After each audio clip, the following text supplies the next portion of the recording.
Realmente su misericordia, su fidelidad es impactante. Es tremendo, el Señor nos permite tener tristezas y alegrías. El día de ayer tuve la oportunidad de llevar a Adriel David al aeropuerto, y mientras iba al aeropuerto él iba recordando tantas cosas y diciendo: dile gracias a los hermanos, realmente la iglesia fue un lugar de bendición para mi vida, de ánimo, de restauración.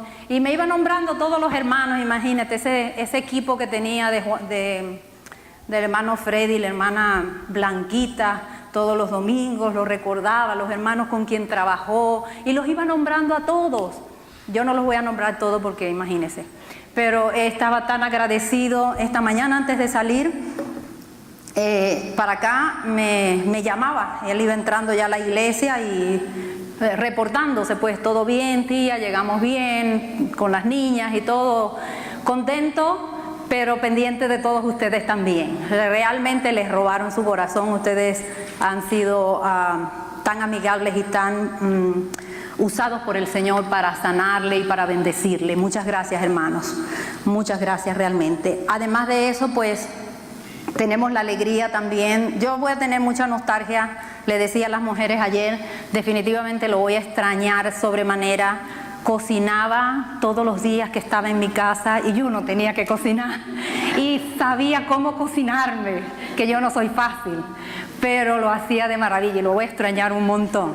Pero gloria a Dios porque está donde debe estar, con su esposa y con sus niñas. Bueno, también estamos súper contentos porque nos visita también así extra, llegaron paracaídas.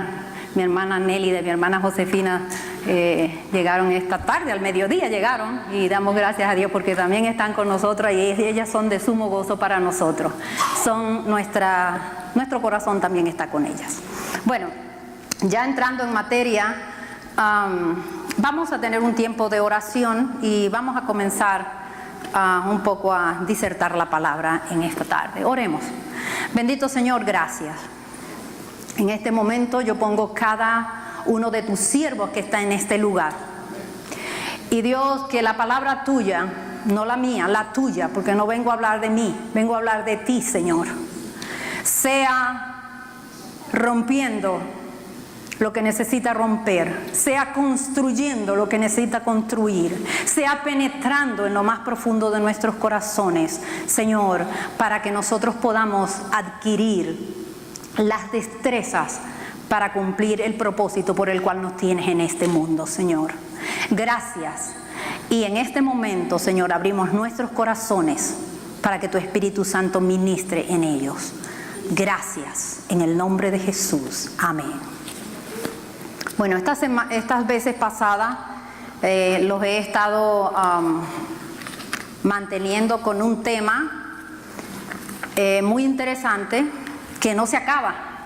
Cada vez que me meto con él, pero eso es dale y dale y no puedo acabarlo. Como todas las cosas de la palabra, ¿verdad? Hemos estado hablando sobre, este no es el comienzo. Hemos estado hablando sobre caminos hacia la madurez espiritual, número 3. Y hemos estado conversando como creyentes, cómo poder andar en ese camino. Rápidamente vamos a hacer un repaso. De la última vez que hablamos, el apóstol Pablo decía, pues cuando era como un niño, hablaba como niño, pensaba como niño, actuaba como niño. Más, cuando ya fui adulto, ¿verdad? Nos hace el énfasis, ahora hablo como adulto, ahora pienso como adulto, ahora juzgo como adulto. Ese fue el tema que pasamos la semana pasada. Una persona que va de camino a la madurez espiritual se caracteriza porque cree, estudia y anhela la palabra de Dios, que es la Biblia. Una persona que es madura espiritualmente cree la palabra, la estudia, no es que, yo sé que es la palabra de Dios, la estudia, la escudriña, se deleita en ella y la anhela conocer. Yo no sé cuántos de ustedes han empezado a estudiar un tema en la palabra y es que empiezan en algo y sigue y sale este otro texto y sale este otro texto y una cosa extraordinaria, es inagotable la palabra del Señor. Así que una persona en camino de la madurez cree, estudia y anhela la palabra de Dios, que es la Biblia. También habla como adulto. Nuestra manera de hablar ya no puede ser como la de los niños. Nuestra manera de hablar es como un adulto, pues manejamos las cosas correctamente, hablamos con sensatez, hablamos con sabiduría, no le prestamos nuestra boca a Satanás ni se la alquilamos para poner cosas en nuestra boca que no son de madurez espiritual, sino para exaltar el nombre del Señor, para animar a otros, para construir. Un adulto eso es lo que hace. Habla como adulto espiritual. Lo puse en inglés, me faltó la I. La otra cosa, juzga como adulto espiritual. Y yo quiero decirle una cosa, hermano, juzgamos por lo que conocemos. Lo que no conocemos no lo podemos juzgar. De la manera que nosotros conocemos una situación, así la juzgamos. Y de allí, desde ese punto de vista, lo vamos haciendo. Por ejemplo, en esta ocasión hablamos de comida y bebida. Hay personas que comen de una manera, y el apóstol lo decía en Romanos, y hay otros de otra forma, pero que hermanos, no nos juzguemos de la manera como unos u otros comen. Simplemente pues uno come y bebe para el Señor y el que no lo hace para el Señor. No puedo yo imponerle mi manera de comer, no, porque yo pienso que así debe comer todo el mundo en la iglesia. Imagínense, eso no es lo que el Señor quiere. Igual manera hablamos del día. Hay gente que guarda el sábado, hay gente que guarda el domingo, y el apóstol hace muy claramente: el que guarda el sábado lo guarda para el Señor y el que guarda el domingo lo hace para el Señor. El que come lo hace para el Señor y el que no come carnes lo hace para el Señor. Entonces, ¿quiénes somos nosotros para juzgar a el siervo ajeno? Porque mi hermano no es mi siervo, es el siervo de Dios, y yo no soy quien para juzgarlo. De la misma manera también hablamos de la manera de juzgar, y muchas veces las mujeres hemos sido muy atacadas por nuestra manera de vestir, especialmente las que usamos pantalones, y hablamos de la situación del pantalón, que realmente el pantalón no es una vestimenta que es bíblica o no, porque en un momento dado todos, tanto hombres como mujeres, se vistieron con túnicas y usaban faldas, y específicamente no es la manera del pantalón o del vestido. Habíamos hablado que realmente a lo que se refiere la vestimenta es que esa vestimenta sea pudorosa y sea moderada. En ninguna manera pues modesta, que en todo momento sea modesta, que en ninguna manera sea provocativa, y que la mujer que se viste para Dios es una mujer que tiene clara la identidad, sabe quién es. Y como sabe que su cuerpo es templo del Espíritu Santo y sabe cuánto es su cuerpo de valioso, no se va a exhibir, ni va a usar las licras muy apretadas para exhibir partes de su cuerpo que son provocativas y que van a hacer pecar a otros y que voy a hacer caer a mi hermano. Ni voy a usar una minifalda donde yo esté enseñando mi cuerpo de manera que tenga a los varones en una zozobra a causa de mi manera de vestir. El objetivo aquí es que si me voy a poner las licras o las mallas, como ustedes la llamen, usted se pone, son súper cómodas, yo las uso, pero que usted se ponga una franela más larga, que no esté marcando las partes de su cuerpo donde está provocando al varón. Eso fue lo que hablamos, ¿correcto? Pasamos. Yo quiero remarcar el siguiente punto y vamos a ver la siguiente lámina. La madurez cristiana requiere reordenamiento radical de nuestras prioridades. Marqué radical con amarillo y prioridades. Hermanos, necesitamos hacer un reordenamiento radical. No es que si un pedacito, que si un poquito. Radical, determinante de nuestras prioridades. ¿Qué es primero? Primero soy yo, primero es lo que piensan las demás personas de mí, primero, ¿qué es primero? Prioridad. ¿Dónde pongo a Dios en mi vida? Entonces, reordenamiento radical de nuestras prioridades, cambiando de complacernos a nosotros mismos para agradar a Dios y aprender a obedecerle. Para agradar a Dios y aprender a obedecerle. Hermanos, algunas veces cuando nos disponemos a obedecer es fácil, pero hay otras maneras, hay otros momentos en que, Dios mío, qué difícil es obedecer. Qué difícil es obedecer. Y nosotros como adultos algunas veces hacemos cosas que no son correctas. Y cuando nos toca como padres ver que los niños de nosotros nos retan, haciendo exactamente lo contrario de lo que nosotros le pedimos que hagan, ¿verdad que es frustrante? Es desesperante en algunos momentos, porque usted está requiriendo una conducta, la explicó, la diseñó, le explicó los pros y los contras, los beneficios de tener esa conducta, y así hacen lo contrario. Así mismo nos pasa muchas veces en las cosas del Señor. Y por esa misma razón, aquí está la clave. Necesitamos cambiar la prioridad de complacernos a nosotros mismos para agradar al Señor. Una vez que nosotros decidimos agradar al Señor, los beneficios a nuestras vidas son incalculables. Somos nosotros los mayormente beneficiados. Ok, continuamos. En este camino de la madurez hay que estar consciente de sus enemigos. Un cristiano en camino de la madurez está consciente de sus enemigos. Y vamos a ver cuáles son los enemigos de un cristiano. El primer enemigo del cristiano es el yo. El segundo, el mundo. Y el tercero, Satanás con sus demonios. El yo, nosotros traemos nuestra naturaleza pecaminosa, y si no estamos adheridos a Dios y compactados con nuestro Señor, el deseo natural de todo ser humano es complacerme a mí, es mis deseos carnales naturales del viejo hombre.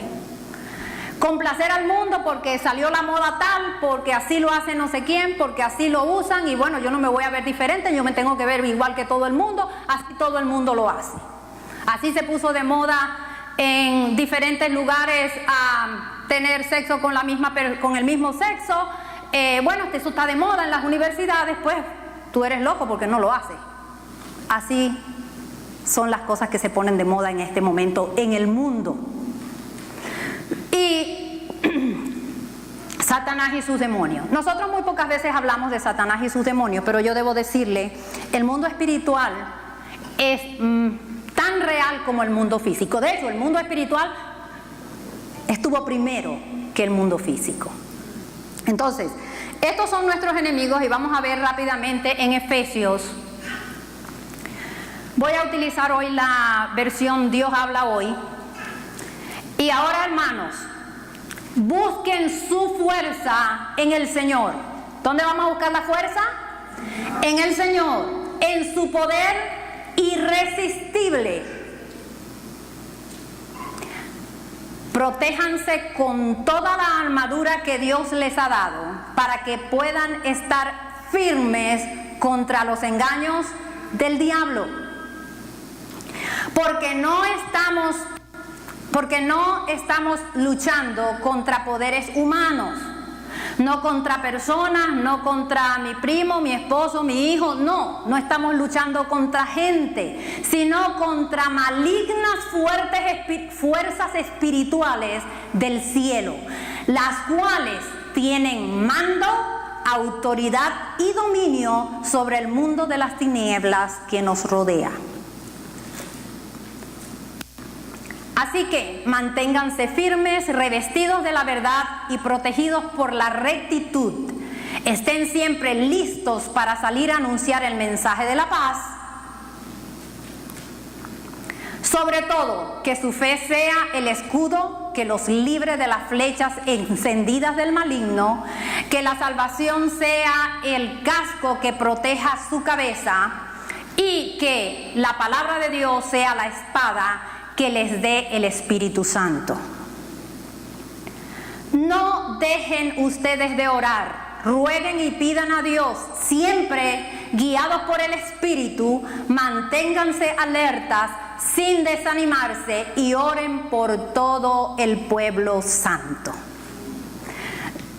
Solamente voy a hacer la lectura de esta parte, pero voy a trabajar solamente con la primera. Esta es la armadura de un cristiano.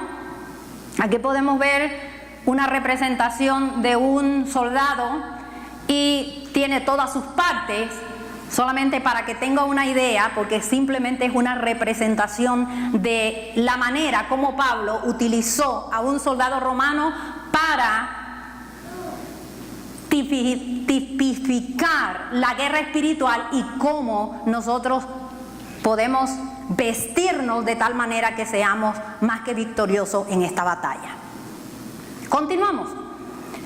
El cristiano camino a la madurez está consciente de las características de la batalla. Esto es muy importante. Características de la batalla. Es una lucha. Hermanos, algunas veces tomamos con liviandad la batalla que libramos. Y esta batalla la libramos diariamente y en cada situación de nuestras vidas. Una cosa con referente a la batalla. Lucha denota una pelea cuerpo a cuerpo. Yo creo que todos nosotros nos encantaría tener un enorme cañón y que el enemigo esté allá del otro lado, bien lejos, y que podamos enviar ese cañonazo y explotar el enemigo allá bien lejos, que unos cuantos kilómetros de nosotros. Eso sería fantástico. O tener un misil teledirigido, cuadrarlo aquí y ¡pum!, explotárselo al enemigo allá. Pero quiero decirte que el enemigo está aquí peleando cuerpo a cuerpo con nosotros. Y tenemos que estar conscientes de esa lucha. Conscientes, es de suma importancia que tenemos una lucha cuerpo a cuerpo. La lucha libre. ¿Cómo se hace un espectáculo de lucha libre? Usted no ve un luchador allá en la esquina tirándole flechita al otro. No, es que se agarran y a veces se enredan en esa lucha que usted no sabe quién es uno y quién es el otro, y se meten llave y se ponen el pie del otro aquí en la pierna, una cosa que usted no sabe, parece un bojote de carne humana, ese reguero que hacen esa gente allí, luchando. Es importante que en nuestra mente permanezca esto, y lo traigo con este objetivo, de forma que usted no vea, ay, el enemigo está allá lejísimo, de vez en cuando me hace una bromita. El enemigo está bien cerquita y hay que pelearlo con las armas que el Señor nos dio. Hay otra cosa interesante con referente a esta lucha.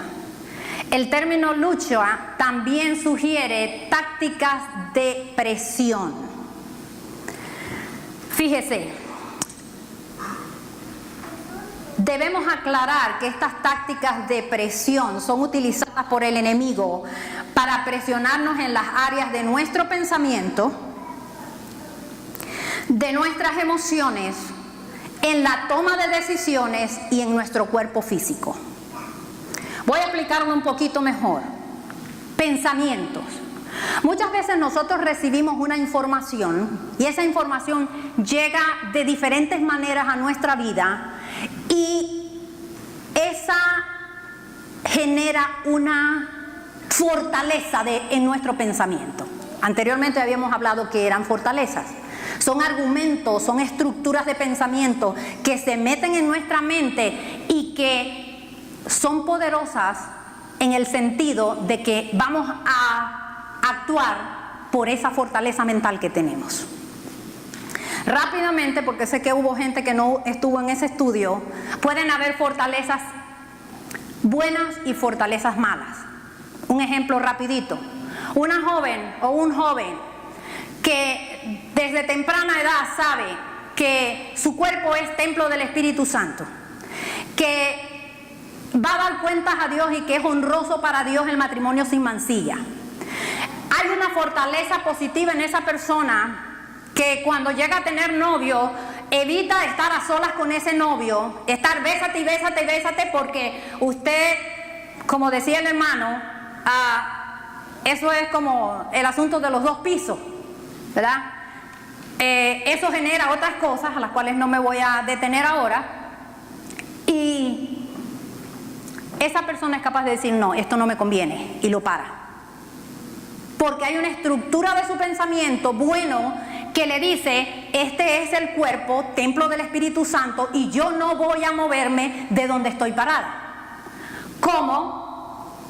Puede ser que hay una fortaleza en que sea todo lo contrario. Una persona se invade de películas donde es bien fácil tener sexo con cualquiera y que no importa y que bueno, eso es la moda, y bueno, cuando tienes la oportunidad, la fortaleza está allí de manera negativa o mala, y vas a pecar y vas a caer en la tentación que el enemigo te está poniendo. Entonces vemos las 2 estructuras de pensamiento. Recuerdo a una hermana que me comentaba, hermana, ¿sabe? Yo antes de llegar a la iglesia oía muchas cosas de las iglesias, y cuando me tocó trabajar el Señor en mi vida con el área de los diezmos y las ofrendas, yo tenía una lucha terrible. Yo tenía que ahí fulano ¿te sabe quién? Se gasta las ofrendas y la malgasta y no sé qué y tal, y se las roba y esto y tal, y yo tenía eso en mi mente. Pero a mí la palabra me estaba bloqueando, o sea, me estaba, no bloqueando, yo estaba bloqueada y la palabra estaba tratando de penetrar en mí, pero yo tenía un bloqueo. Ella dice que ella llegó al Señor y le dijo, Señor, tú sabes mejor que yo, ayúdame. ¿Qué es lo que tú quieres? Quita todo lo que hay en mí. Y dice que en oración el Señor trajo liberación en esa área de su vida donde ella dice, Dios mío me liberó y yo entendí. Aún más sabiendo que en nuestra iglesia, pues las personas no tocan la ofrenda, sino que hay un administrador que se encarga de eso, se lleva al banco, se lleva un conteo, cada persona cuando los taxes le dan un récord de cuánto dio y etcétera, etcétera, dice, pues, él no tiene sentido que el enemigo esté metiendo esto en mi mente. Y la sacó. Hay diferentes tipos de fortaleza y simplemente el enemigo puede meter pensamientos que hacen que nosotros nos desviemos del plan de Dios. Simplemente ejemplos. En las emociones, el hermano pasó por allí y no me saludó. Seguro que es que le caigo mal, no sé qué, y una cantidad de pensamientos. A los 2 o 3 días ves al hermano, hermano que no me saludaste, hermano no andaba con lentes y yo sin lentes no veo. Y el otro pasó 2 noches sin dormir pensando que el hermano no lo quería saludar porque tenía algo contra él. ¿Ves? Cosas que el enemigo mete, pero si tú tienes la fortaleza del Señor en tu mente, tú vas a rechazar esos pensamientos porque el enemigo los manda. Entonces tu decisión, tú bloquearlos y paralizarlos. En la toma de decisiones, ¿cuántas veces nos decimos voy a hacer esto de esta manera? Y tenemos la manera correcta de hacerlo, pero pasó algo, nos enojamos y lo hicimos al revés. ¿Qué pasó? Hubo algo que tocó nuestras emociones y nos hizo actuar de una manera diferente. También toca nuestro cuerpo físico, con enfermedades, con situaciones. Es una manera en la que el enemigo nos presiona. Entonces, enfoquémonos en que es una lucha, cuerpo a cuerpo, que él ejerce presión con tácticas de presión a nuestra mente y que nosotros debemos adquirir la habilidad de identificar cuando el enemigo está metiendo un pensamiento. Por eso es que dice que tú tienes que tener la armadura y parar esos pensamientos con la palabra del Señor. Seguimos. Con frecuencia los creyentes muchas veces son oprimidos por el enemigo de una o de otra forma cuando éste ignora las artimañas y los engaños de Satanás. puede que uno busque el alivio en el lugar equivocado. Puede ser que una persona tenga una situación y busque el alivio en el peor lugar porque no está claro qué es lo que le está pasando. He aquí por qué razón estoy dando a ustedes herramientas para que puedan identificar cómo trabaja nuestro enemigo, y es importante saberlo. El enemigo, en segundo término, es un enemigo espiritual. ¿Cuántas veces no tenemos dificultades con la gente que tenemos alrededor nuestro? Con nuestros hijos, con nuestro padre, con nuestro cónyuge, y armamos toda nuestra artillería contra esa persona. La maltratamos, peleamos, le rentamos la boca al otro para que decirle de todo menos bonito. Porque no entendemos que nuestra lucha no es contra la gente, sino que nuestra lucha es espiritual. Vamos a ver con referente a esto. Las fuerzas espirituales fueron creadas por el Señor, con el mando, autoridad y dominio. Quiero que prestemos mucha atención en esto. Mire este texto bíblico. En Él Dios creó todo lo que hay en el cielo y en la tierra, tanto lo visible como lo invisible, así como los seres espirituales que tienen dominio, autoridad y poder. Todo fue creado por medio de Él y para Él. Colosenses 1:6. En el momento de la creación fueron creados todos estos seres, visibles e invisibles, y se les dio un poder, se les dio diferentes rangos de poder. ¿Qué sucedió? Que en el momento que Lucifer o Luzbel tuvo su caída, muchos de esos principados y todas esas potestades y todas esas autoridades y dominios que tenían rangos de poder se fueron con el enemigo, y otra cantidad se quedó con el Rey de Reyes y Señor de Señores. Ellos no perdieron sus poderes, ni sus dominios, ni su manera de ejercer esa autoridad que se les dio.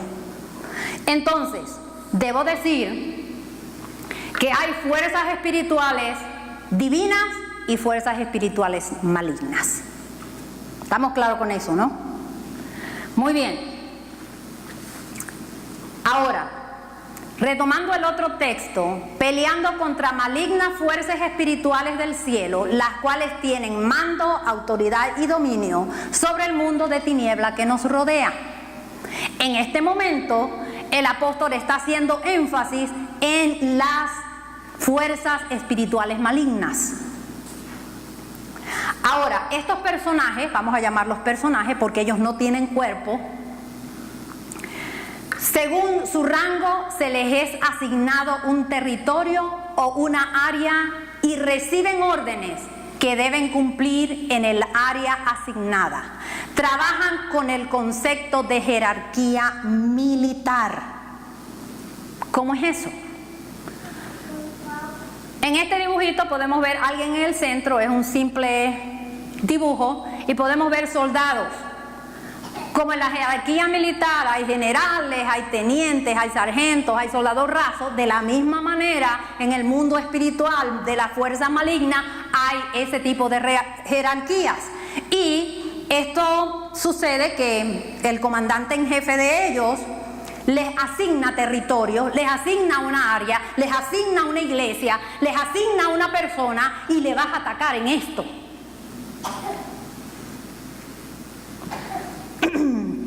Oí el testimonio de un misionero que dice que llegó a una área y él debía comenzar una obra en ese lugar. Y empezó a orar y a ayunar y a buscar del Señor. Señor, dirígeme, ¿cómo empiezo? ¿Qué hago? Y ¿saben? El Señor le mostró un pulpo como en forma de un demonio que tenía agarrada toda la comunidad. Y el pulpo tenía en todo, tú sabes, la cabeza esta del pulpo, que se le nota, una palabra que decía celo. y contienda, divisiones, todos los bracitos del pulpo tenía lo que tiene que ver con celo. Y él dice, Señor, qué tremendo esto. Dice que a los pocos días llegaron 2 pastores de la zona que supieron que él venía a levantar una obra y le dijeron, bueno, hermano, sabemos que tú vienes aquí a una obra, pero queremos decirte que no es necesario que tú abras obras aquí, porque con nosotros 2 es suficiente. Nosotros tenemos más o menos las iglesias más grandes y nosotros cubrimos esta comunidad. Celos en la misma iglesia, entre los mismos pastores. Y así dice él, yo salí por la comunidad y una competencia, la gente que tú tienes esto, que yo tengo aquello, y una división y una criticadera y un ambiente de división en todas las áreas. Y él dice, tuve que armarme con un ejército de hermanos a pedir ayuda para interceder y liberar. ¿Ustedes se acuerdan cuando Daniel pidió en oración aquellos 21 días de ayuno? ¿Se recuerdan que el ángel vino y le dijo, salí para darle la respuesta, pero me paró el príncipe? ¿De quién? De Persia. No era un ser humano, era un principado que estaba posesionando ese territorio y le impedía al ángel traer la respuesta. Tuvo que venir un ángel de mayor jerarquía y desalojar para que llegara la respuesta a Daniel. Son reales. Tienen territorios específicos. ¿Ustedes se acuerdan cuando el Señor Jesucristo estaba hablando que se iba a crucificar y se acercó uno de los discípulos y empezó a decirle, ¿cómo vas a hacer eso? ¿Cómo te vas a hacer que te mate? Tú sabes, porque ellos tenían la idea que él venía como un libertador político. ¿Y qué el Señor le respondió a aquel? ¿Quién se acuerda? Apártate de mí, Satanás. Al apóstol Pedro, ¿cómo el Señor le va a decir Satanás? ¿Qué quiere decir eso, hermano? Que hay momentos que nosotros prestamos nuestros miembros, prestamos nuestra mente para que el enemigo las utilice. Y debemos tener cuidado. Avanzamos. Los demonios consideran el cuerpo humano de las personas donde viven como casa, porque ellos no tienen cuerpo. La cita bíblica que tengo aquí en Marcos 12 dice, cuando un espíritu impuro sale de un hombre, anda por lugares secos buscando descanso, y si no lo encuentra, piensa, regresaré a mi casa de donde salí. Así piensan los demonios de un cuerpo humano. Y si se le da alguna cabida, ellos no lo van a pensar 2 veces para meterse, porque eso es lo que ellos andan buscando. Muy bien, aquí viene la pregunta del millón. ¿Puede un cristiano estar poseído de demonio? Bueno, si ha sido lavado por la sangre de Jesucristo, no puede ser poseído. Poseído significa que está poseído su espíritu, su alma y su cuerpo. Y en el espíritu de un cristiano mora el Espíritu Santo. Entonces, decir que está poseído y que la persona pierde control completo de ello, no es posible. Ahora, es posible que en alguna área de la vida, en la parte del alma del creyente, le esté dando lugar al enemigo.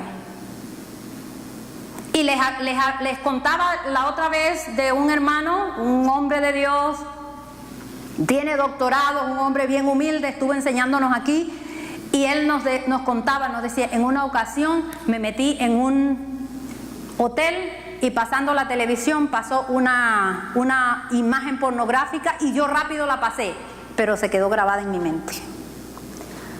Y me venía esa imagen y yo oraba, yo la reprendía y la imagen estaba ahí. Y yo oraba y Señor, en el nombre de Jesús, fui, hablé con unos hermanos, oraron por mí y la imagen estaba ahí. No podía deshacerme de ella. Y yo le puedo decir, lo más terrible es un tipo de esas imágenes, porque es que se adhieren a la mente de tal magnitud que qué difícil es sacarlas.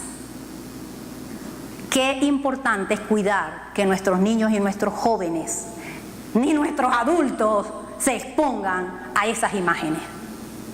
Pues este hermano dice que en oración, en clamor, le decía: yo reprendo al enemigo que tiene esta imagen agarrada en mi mente. Y se fue a Corintios y empezó a orar la palabra.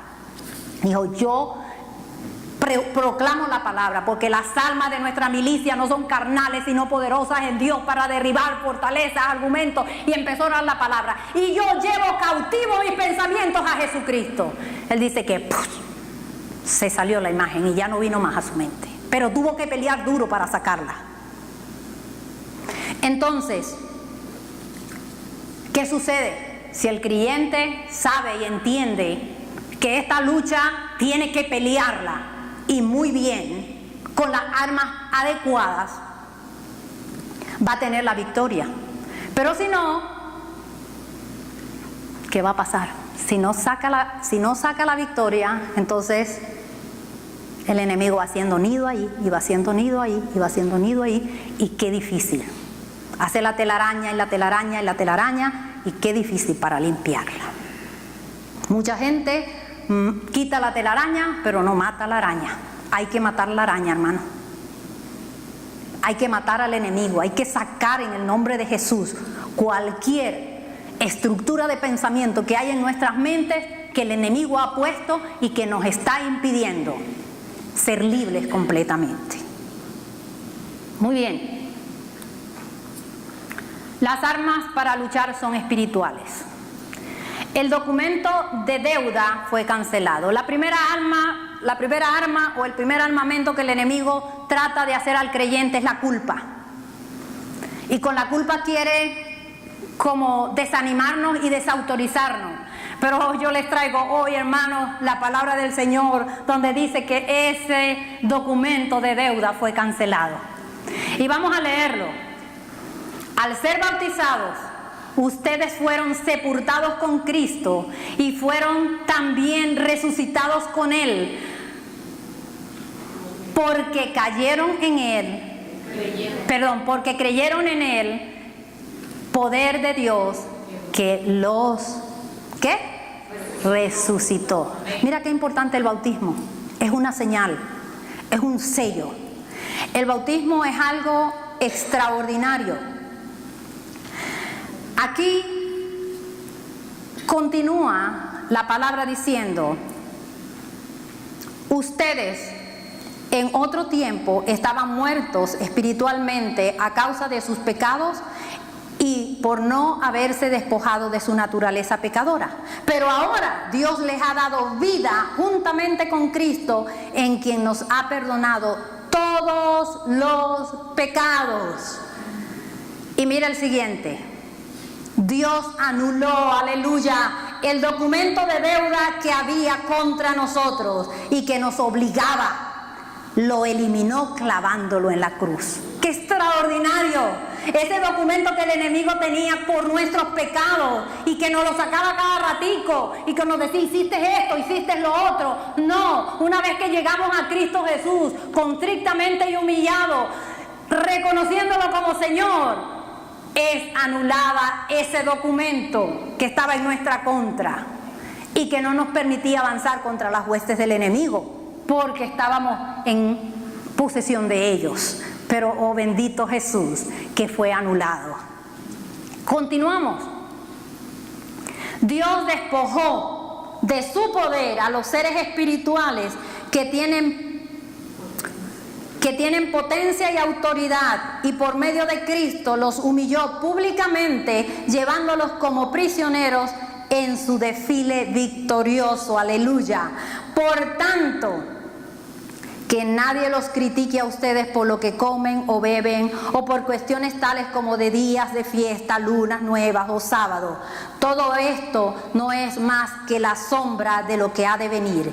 Pero la verdadera realidad es Cristo. ¿Quién es la verdadera realidad? Cristo. Hermano, todo se va a acabar. Casa, carro, todo. todo.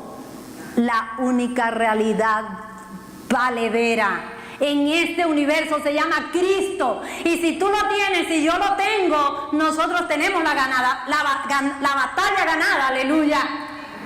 Nuestra es la victoria. Bendito el Señor. Ahora tenemos la autoridad delegada. Se nos ha dado herramientas, o sea, una armadura. Ahora, hermanos, busquen su fuerza en el Señor y en su poder irresistible. Protéjanse con toda la armadura de Dios que Él les ha dado para que puedan estar firmes contra los engaños del diablo. Por eso tomen toda la armadura que Dios les ha dado para que puedan resistir en el día malo, y después de haberse preparado bien, manténganse firmes. Manténganse firmes. No es que nos vamos a caer, es que vamos a seguir adelante, dice la palabra. Ahora, autoridad delegada. Jesús se acercó y les habló diciendo: toda potestad me es dada en el cielo y en la tierra. Él ganó ese puesto al lado del Señor. Dice, está sentado al este. En ese poderoso poder, Dios levantó a Jesucristo de los muertos, lo sentó a su diestra, sobre todo principado, sobre todo gobernador, sobre toda hueste espiritual de este siglo y del venidero. Y lo puso por cabeza de la iglesia, y debajo de sus pies puso al enemigo. ¿Tú eres iglesia? ¿Eres iglesia? ¿Tu cabeza es Cristo? Hay autoridad en ti para resistir al enemigo. Pero recibiréis poder cuando haya venido sobre vosotros el Espíritu Santo, y me seréis testigo en Jerusalén, en toda Judea, en Samaria y hasta lo último de la tierra. Y estas señales seguirán a los que creen en mi nombre: echarán fuera demonios, hablarán nuevas lenguas. El Señor nos ha dotado del poder, iglesia. Mi objetivo en esta tarde es dar un repaso y una ubicación del mundo espiritual, específicamente del enemigo que se llama Satanás. El otro objetivo es que desde este día usted empiece intencionalmente a trabajar qué áreas de mi vida el enemigo está atacando, en las cuales yo le estoy dando lugar, cuáles son,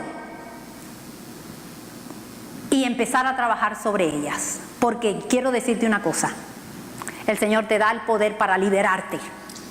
Si tú tienes a Cristo en tu corazón, el Señor te da las herramientas para liberarte. Recuerdo a una mujer que estuvo aquí en esta iglesia. Llegó hace muchos años a Carolina del Norte con cualquier cantidad de ataduras demoníacas, infidelidad, adulterio, una cosa, espíritu de suicidio. Vino de una manera espantosa. Y ella dice que Dios la sacó de su país y ella se metió con el Señor. Señor, sácame de aquí. Y dice que ella en oración, el Espíritu Santo le iba indicando qué debía renunciar y a qué debía reprender. Y cada madrugada el Señor trataba con ella y ella iba reprendiendo cosas y sacándolas de su vida y sacándolas de su vida, hasta que quedó completamente libre de toda esa inmundicia que ella traía. No necesitó pastor, no necesitó nada. La palabra y al Señor. Porque el creyente tiene autoridad para hacer eso. Hermanos, hay algunas cosas que no toqué. Una sola cosa quiero tocar, y quiero abrirla solamente con este objetivo: en que usted sea minucioso con referente al armamento del soldado de Jesús. Usted lo conoce: la coraza de justicia, el cinto de la verdad. Lo sabemos, pero ¿qué significa? ¿Cómo me lo como? ¿Cómo lo digiero? Voy a poner un solo ejemplo con un video, y antes de poner este video, saquen su camisa o su blusa a lavar, pero antes de sacarla a lavar, póngale un billetote de $100, métanla en la bolsa de la lavandería y ustedes váyanse de turistas, váyanse de compras, váyanse a trabajar, a estudiar, a lo que hayan ido al Japón, y cuando regresen en la noche van a encontrar una camisa perfectamente lavada y planchada y al lado los $100. Si no aparecen estos $100, yo en apuesta pública les pago 1,000, y teniendo aquí al secretario de testigo de que no me les echo para atrás. Cuando salgan a la calle van a ver estaciones del metro que alrededor de la estación hay cientos, miles de bicicletas y de motocicletas con que la gente va de su casa a la estación, deja su bici, deja su moto, sin cadenas, sin llaves, sin candados, agarra el tren, se va a trabajar 8, 10, 12, 14 horas, regresa en la noche, agarra su bici, agarra su moto con la cual regresa a su casa. Si está lloviendo, el municipio o la delegación Benito Juárez, de la Miguel Hidalgo, de la de Coyoacán, la de San Ángel o de la Iztapalapa, ponen alrededor de la estación cantidad de paraguas que la gente agarra, se va a su casa y al día siguiente regresa ese paraguas a la estación, tal y como sucede en la estación de Netzahualcóyotl aquí en la Ciudad de México. Nos da risa, ¿verdad, maestros? Cuando nos deberíamos de preguntar como maestros, ¿por qué lo podrán hacer los japoneses si son mucho más feos que nosotros? ¿Y por qué no lo podemos hacer nosotros? ¿Saben ustedes por qué, maestros? Porque ya se educa bajo un principio de que si no es tuyo, debe ser de alguien. Si no son tus crayolas, niñito, deben ser de alguien. Si no es tu baloncito, debe ser de alguien. Si en la normal, en el baño te encuentras un celular, una cartera, un reloj, no son tuyos, pues deben ser de alguien. Si yo aquí en el centro, aquí en el Zócalo, me encuentro una cartera, yo la vi primero, man. Vi inmediatamente cuánta lana trae y me volteo hacia la iglesia, hacia la catedral. Gracias, Diosito. ¿Cómo supiste que estaba tan jodido? Y tiene la credencial de tómate la foto, y no es la 03, es la nueva. Y la regresaste, Kazuga. Ay, qué bruto eres. Pero cuando te educan bajo el principio de que si no es tuyo, debe ser de alguien, las cosas cambian rotundamente. Y ustedes como maestros saben lo que nuestro país tiene que gastar en tener que tener policías y sobre todo policías que tengan que vigilar a esos policías, en alarmas, en cajas fuertes, en candados, en llaves, simplemente porque no se invirtió en la educación de que si no es tuyo, debe ser de alguien. Realmente así decimos, me lo reparaste, Señor. Dios mío, me lo reparaste, en vez de decir de alguien es. Recuerdo que hace unos años atrás estábamos viajando en avión y llevaba mi celular acá, y para que no se me caiga en el toilet, lo puse así y terminé mi necesidad y me fui. Y cuando llegué, el celular lo dejé allá. Cuando regresé, el celular ya no estaba. Y estaba la señora que limpia y le pregunto, señora, ¿había un celular allí? Y me dice, una señora americana lo agarró y creo que lo llevó a información. Yo fui hasta allá y pregunté, se me perdió mi celular. La mujer me pregunta, ¿cómo es tu celular? Y le digo, es de tal color. ¿Y qué más? Tiene una foto de mi nieto ahí al frente, así, así. Sí es tu celular. Me devuelve el celular. Parece muy simple, pero verdad que hay fortalezas culturales que no nos permiten ser honestos,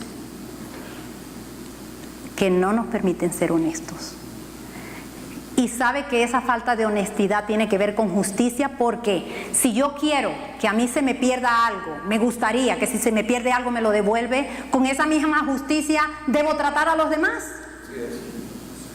Que si se le perdió algo, también lo encuentren. Y yo quiero, con este simple ejemplo, examine ¿Cuáles otras cosas? El Señor va a ir trayéndonos. Traemos la honestidad, la sinceridad, el decir la verdad. A veces qué fácil es decir, cuán tentado a veces estamos en meter mentiras, y es suave, es conveniente y es chiquita, pero es mentira. Y eso no nos permite utilizar el arma correctamente para pelear contra el enemigo. No nos permite. Y a veces peleamos, ayunamos, oramos, pateamos, gritamos y no hay respuesta, porque las armas que estamos utilizando, la armadura que estamos utilizando está contaminada y no puede ejercer el poder ni la fuerza contra eso que el enemigo está atacándonos. Debo decirle que esto va a continuar el día viernes en la vigilia. Les quiero llenar en su corazón que usted trabaje, que el Espíritu Santo, pídale con clamor al Espíritu Santo: Señor, revélame, trata conmigo, enséñame lo que yo no puedo ver. Y debo decirles, porque las armas de nuestra milicia no son carnales, sino, dígalo conmigo, sino poderosas en Dios para destrucción de fortalezas, derribando argumentos y toda altivez que se levanta contra el conocimiento de Dios, llevando cautivo nuestros pensamientos a la obediencia de Jesucristo. Nuestra armadura no va a funcionar de esta manera en el mundo espiritual si no la tenemos limpia y en buen uso, aceitadita y en buen uso. Continuamos esto para la próxima semana y yo quiero que oremos. Póngase de pie, iglesia.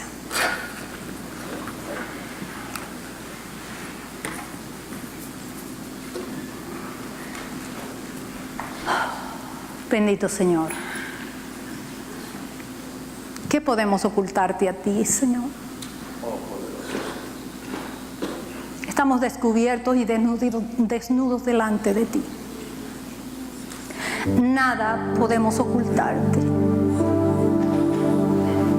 Señor, muchas cosas están arraigadas en nuestra mente, de nuestra niñez, de la costumbre cultural de nuestra familia, de nuestro país. Pero, oh Dios, queremos venir aquí humildes a ti,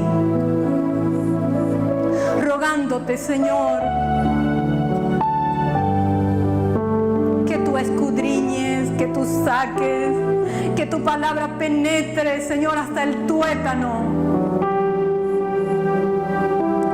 De manera que las cosas que no podemos ver, tú no las hagas ver. Cualquier camino de perversidad, Señor, llévalo a nuestro consciente. Nosotros, Señor, con humildad te lo pedimos, porque cuando tú lo hagas consciente a nosotros, lo vamos a echar fuera de nuestras vidas. Lo vamos a echar fuera de nuestra vida, toda deshonestidad, toda mentira, en el nombre de Jesús la echamos fuera de nuestras vidas. Tú eres un Dios veraz, que amas la verdad, que amas la honestidad, que amas la fidelidad. Nosotros queremos ser como tú, Señor. Así que con humildad te rogamos, Señor, que ministres profundamente en nuestras vidas, de manera que podamos, Señor, despojarnos de todo peso, sacar cualquier estructura de nuestro pensamiento, Señor, que impide tu obrar en nuestras vidas, en nuestra familia, en nuestra iglesia y en esta comunidad, Señor. Nos levantamos en el nombre de Jesús, con la autoridad que nos das como iglesia, y te desenmascaramos, enemigo, en el nombre de Jesús.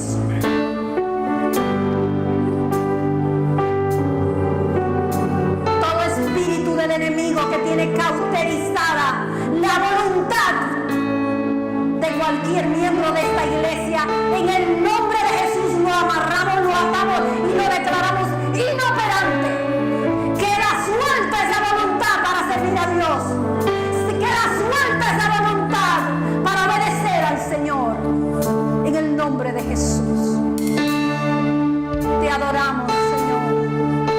Recibe todo el honor, toda la gloria y toda la honra. Porque tú eres mi libertador. Tú eres mi roca fuerte.